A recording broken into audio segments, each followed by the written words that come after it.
Bien, damos gracias al Señor porque una vez más nos permite reunirnos para ver las aplicaciones de la predicación del domingo pasado. Estuvimos viendo la segunda parte de la predicación, que yo más bien la dividí por cuestión de tiempo, y es básicamente el tercer punto de la predicación y la despedida de la segunda epístola de Juan. Voy a leer para que tanto Sergio como mi hermano Patricio puedan hacer las aplicaciones que ellos han visto en este texto desde el versículo 7 al 13 de Segunda de Juan, para que lo consideremos y lo recordemos. Dice así el texto bíblico: pues muchos engañadores han salido al mundo que no confiesan que Jesús ha venido en carne. Ese es el engañador y el anticristo.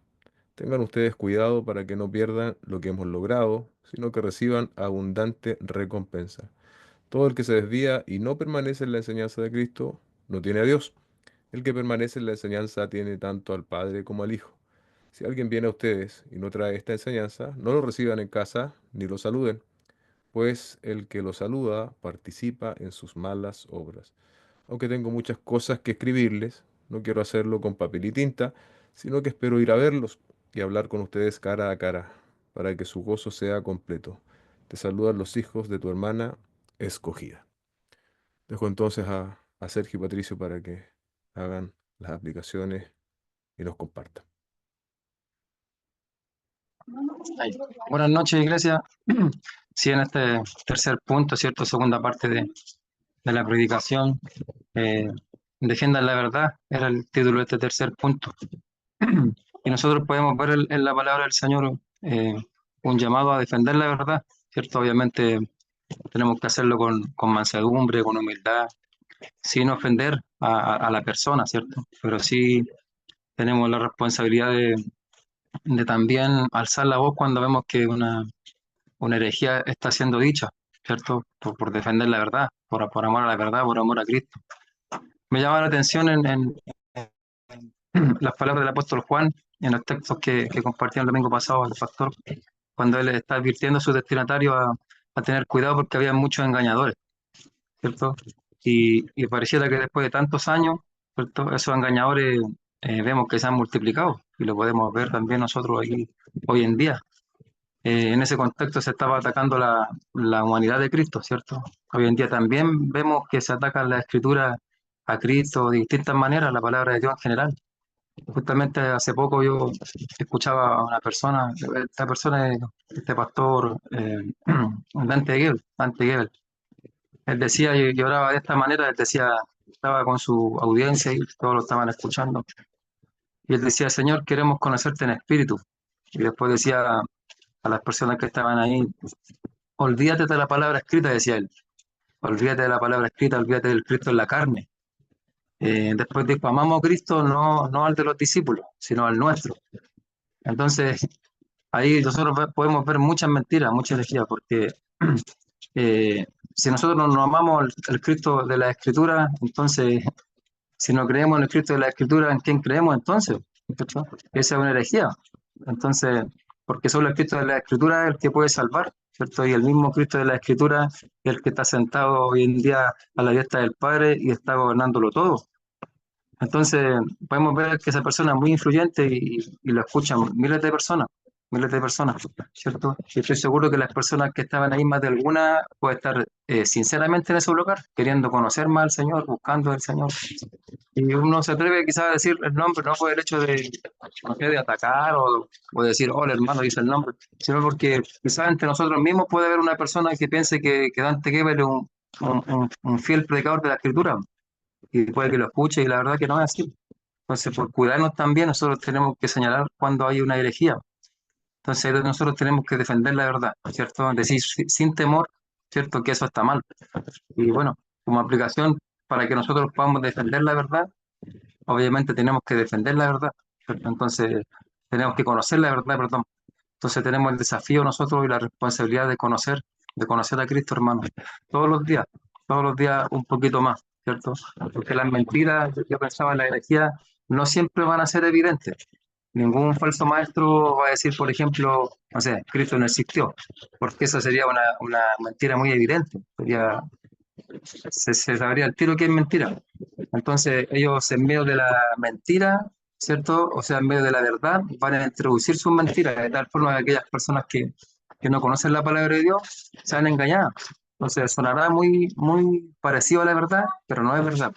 Y puede ser un detalle, algo muy sutil, ¿cierto? Pero si está en contra de la verdad de la palabra del Señor, de la verdad de Cristo, es una herejía y hay que señalarla. Y esas mentiras tienen consecuencias, hermano. Puede ser algo pequeño, ¿cierto? Pero tienen consecuencias, consecuencias para los que escuchan. Y hay consecuencias temporales porque afectará la forma de ser, la forma de pensar, su inclinación, su imagen que tiene de Dios, pero también consecuencias eternas porque solo en Cristo hay salvación.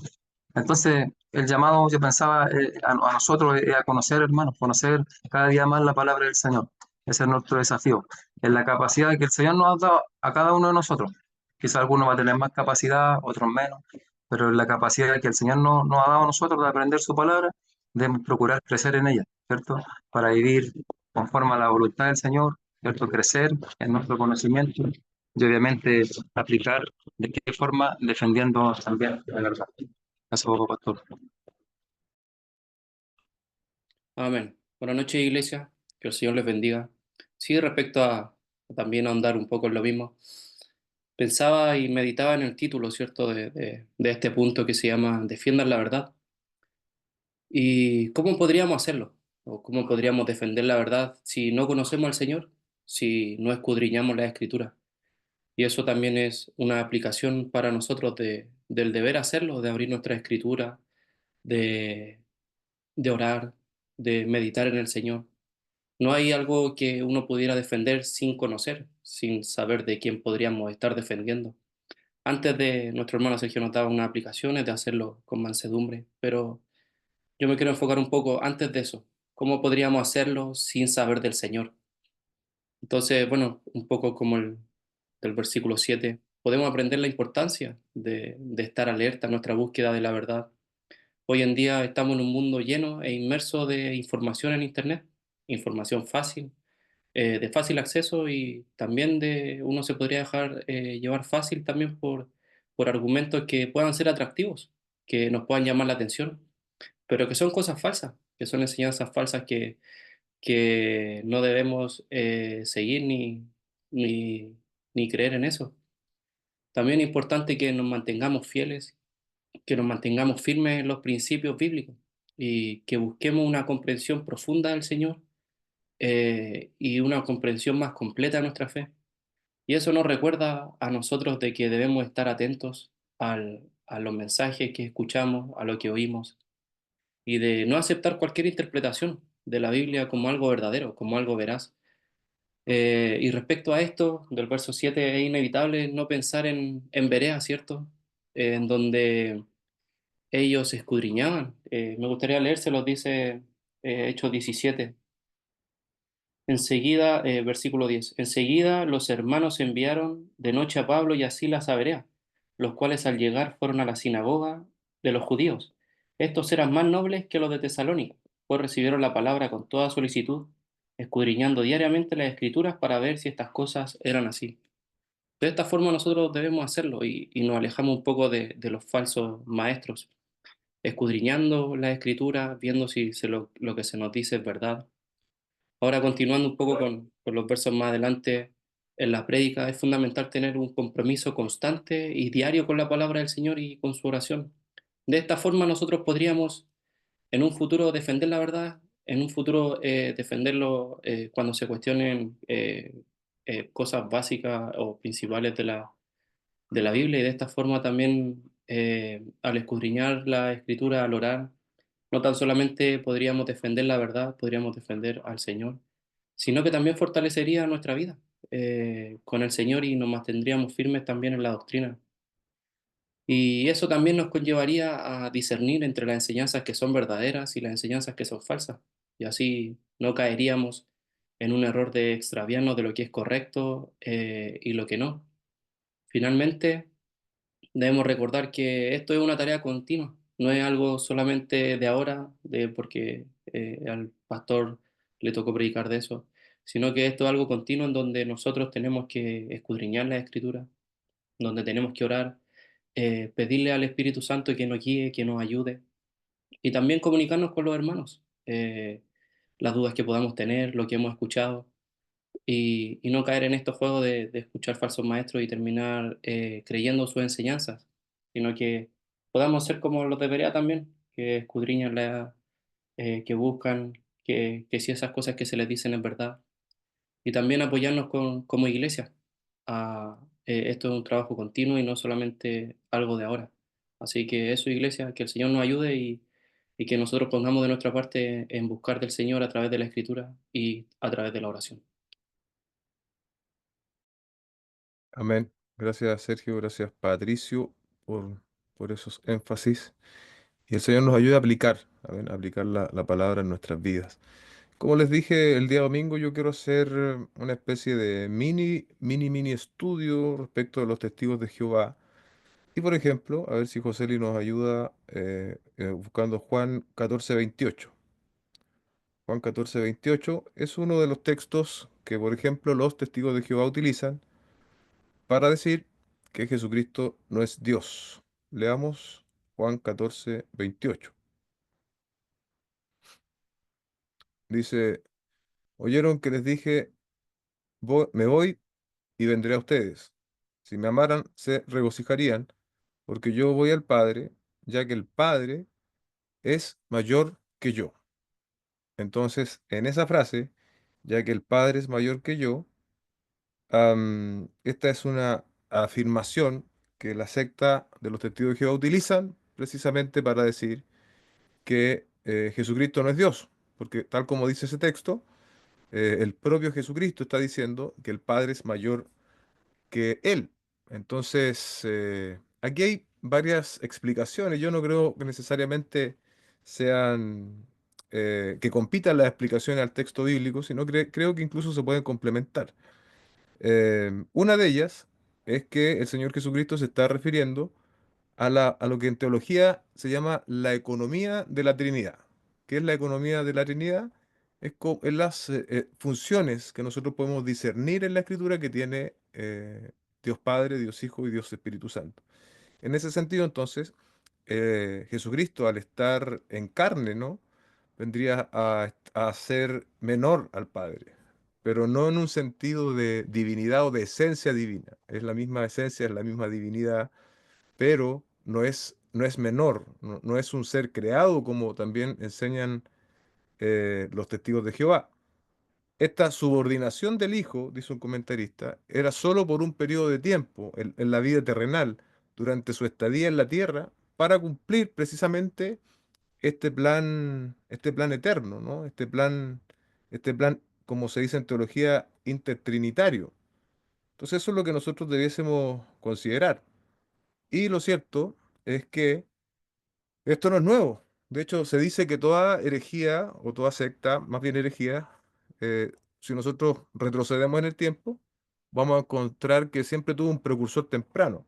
Y esto partió en el siglo IV, donde se basaban en este texto unos arrianos que seguían a un personaje de nombre Arrio, que apoyaban este texto para ellos utilizaban este texto de manera similar a los testigos de Jehová para afirmar la inferioridad del Hijo ante el Padre, llegando a sostener que el Hijo era creado por el Padre y por lo tanto no era divino. La expresión favorita de los arrianos para referirse al Hijo de Dios era que, esta es la expresión entre comillas, hubo un tiempo cuando no era. ¿Se dan cuenta? Hubo un tiempo cuando no era. O sea, Jesucristo viene a ser, a través de esa frase que ellos tenían, un ser creado por Dios. Y hablaban de un tercer algo. Un poco extraño eso del tercer algo, pero aquí también se explica, ¿no? No era totalmente humano ni totalmente divino. Y si ustedes saben, ¿no? Lo que nosotros podemos inferir de la Escritura es precisamente que Jesucristo es 100% hombre y 100% Dios. Entonces, estos arrianos, ¿no? Estaban sosteniendo eso. Después hubo un concilio, se aclaró el tema. A los que estaban en desacuerdo se les desterraba, esas eran como las medidas. Y vemos algo muy similar respecto de la creencia de los testigos de Jehová. Am, Hay dos líneas, una la que yo les decía recién, para interpretar correctamente este texto, o esa frase, ¿no? El Padre es mayor que yo. Em, Hay una línea de interpretación que lo explica en los términos de humillación del Hijo, ¿sí? En su estado encarnado. Es decir, Jesucristo se hizo hombre y en ese sentido ya está experimentando una humillación al hacerse hombre. Entonces, por eso él dice, el Padre es mayor que yo. Y él asumió estas limitaciones de manera voluntaria y en obediencia al Padre, su dependencia al Padre en todo aspecto y también eh, fue dependiente al Padre en todo aspecto de su ministerio. Eso da cuenta los evangelios, ¿no? Y la otra línea es la que yo mencionaba recién, respecto de la relación intertrinitaria. Por un lado, el Padre, Dios, está enviando, mandando, el Hijo está enviado y es obediente. ¿Se da cuenta? En ese sentido, entonces, es que se cumple esto que el Padre es mayor que yo, pero no en un sentido de esencia divina.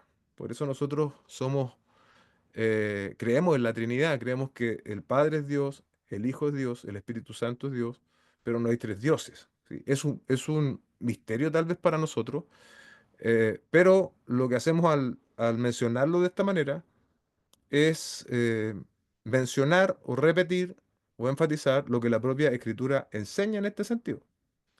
Si ustedes se dan cuenta, cuando ocurre esto con los arrianos, y es lo mismo que ocurre con los testigos de Jehová, ellos intentan darle una explicación racional, ¿no? A la naturaleza divina. Y por eso se caen en este tipo de explicaciones, ¿sí? Como que quieren empaquetar a Dios en algo que ellos puedan entender y articular.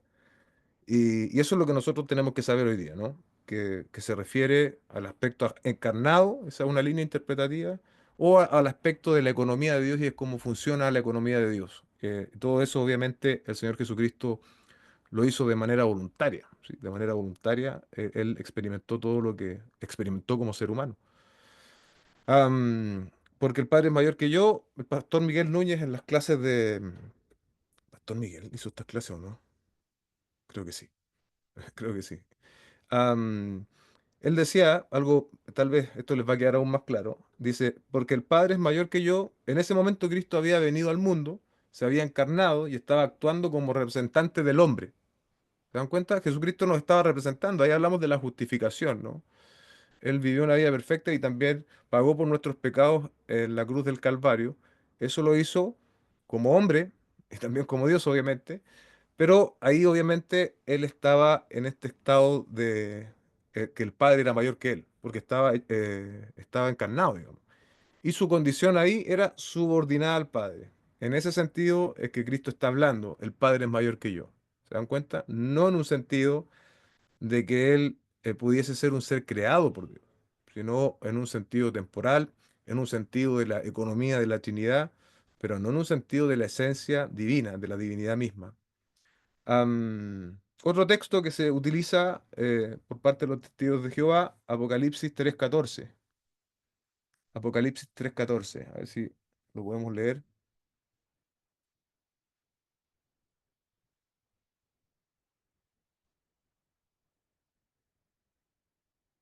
Dice, el amén, el testigo fiel y verdadero. El principio de creación de Dios dice esto.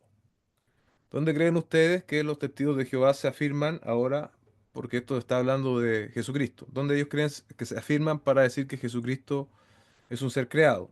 Precisamente en esa frase, el principio de la creación de Dios. Ahí, entonces ellos dicen, mira, ahí está, claramente, Jesús tuvo un principio.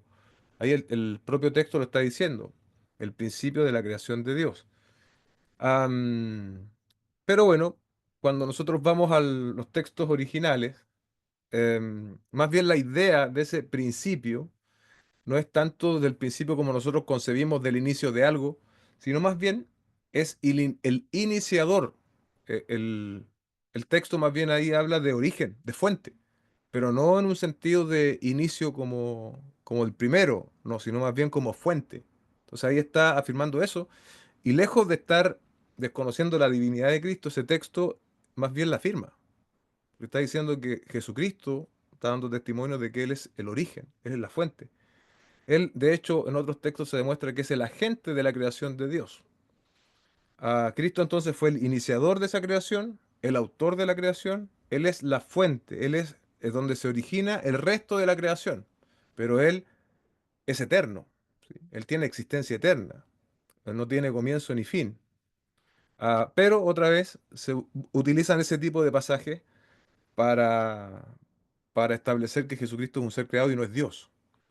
Un comentarista dice, esta es una alusión tanto a Génesis 1.1 como a Juan 1.1. Aquí están los términos ocupados, en el hebreo es Bereshit, y origen en el griego es arche, y tienen esta connotación de fuente, de origen. Eso es lo que significa. Dice este comentarista, en el siglo cuarto después de Cristo, la frase fue utilizada en la controversia entre Arrio y Atanasio. También, otra vez, ¿se acuerdan? En la misma controversia también este texto salió a la palestra y también se discutió ahí entonces cuál era el conflicto. Este es uno de los pasajes más fuertes sobre la preexistencia de Cristo, ¿sí? De que Él no vino a la existencia cuando nació por la Virgen María. Él es eterno, iglesia. Y eso hay muchos textos, vamos a ver unos un poquito más adelante, pero acá, si alguien los quiere revisar después, Juan 1.1, Juan 8:57 al 58, segunda a los Corintios 8.4, Filipenses 2:6-7, Colosenses 1:17. Y también Cristo como agente del Padre en la creación, Juan 1.3, primera a los Corintios 9.12, Colosenses 1.15, 18 y Hebreos 1.2. Comenta esto un estudioso. El principio de la creación de Dios, un amigo que a mí me gusta mucho, que es Warren Wiersbe, esto es lo más claro para nosotros, dice, el principio de la creación de Dios no quiere decir que Jesús fue creado y en consecuencia no es Dios eterno. La palabra se traduce como principio, quiere decir fuente, origen.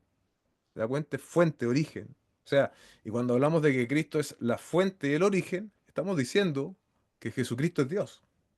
¿Sí? Am, Él se refiere a sí mismo como el origen de la creación.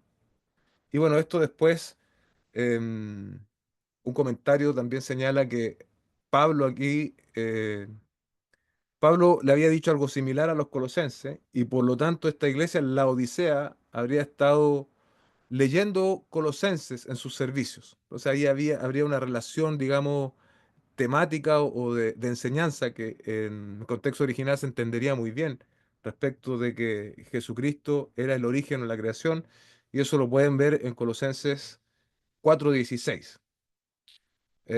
Aquí un principio de interpretación, iglesia, que los que ya llevan más tiempo en la iglesia saben que no es primera vez que lo mencionamos, creo que lo se menciona en Berea y también se ha mencionado en otras oportunidades.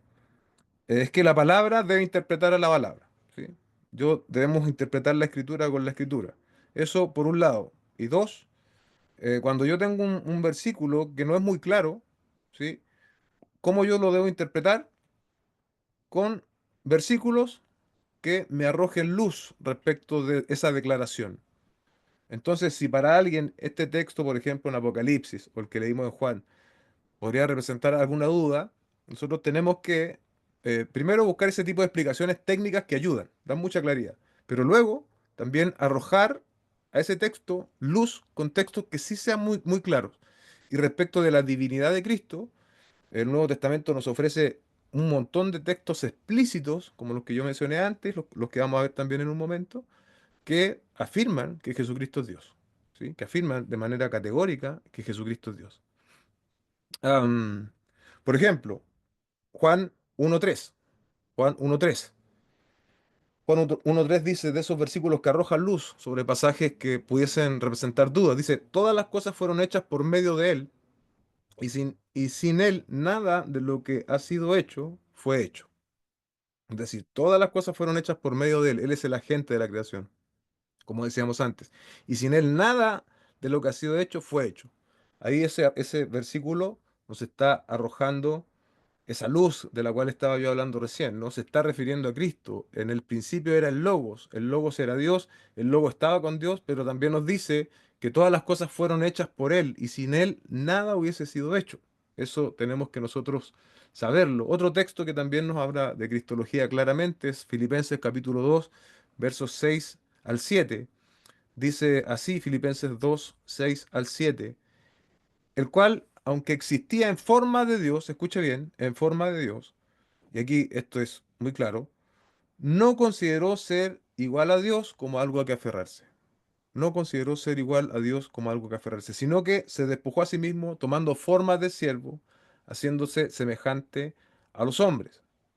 ¿Se da cuenta? Aquí se hace hincapié entonces en la preexistencia de Jesucristo. La preexistencia de Jesús es una prueba de su deidad.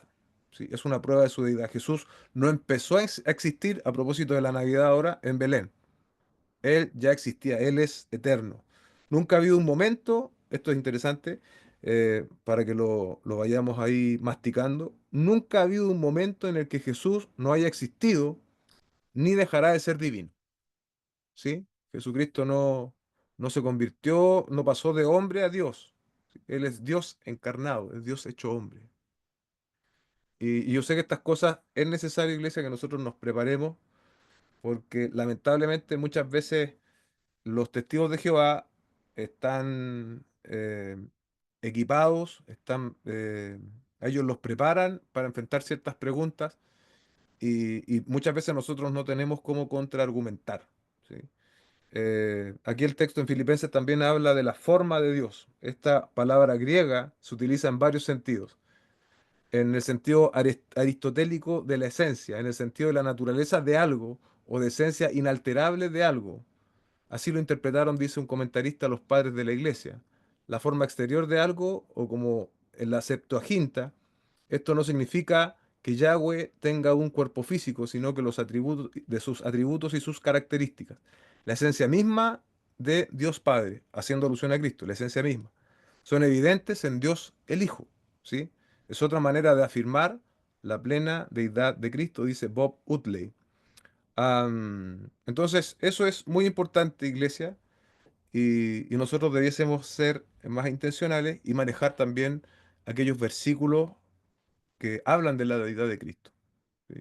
Si usted tiene algún conocido que está en este tipo de enseñanzas, entonces usted tiene que prepararse.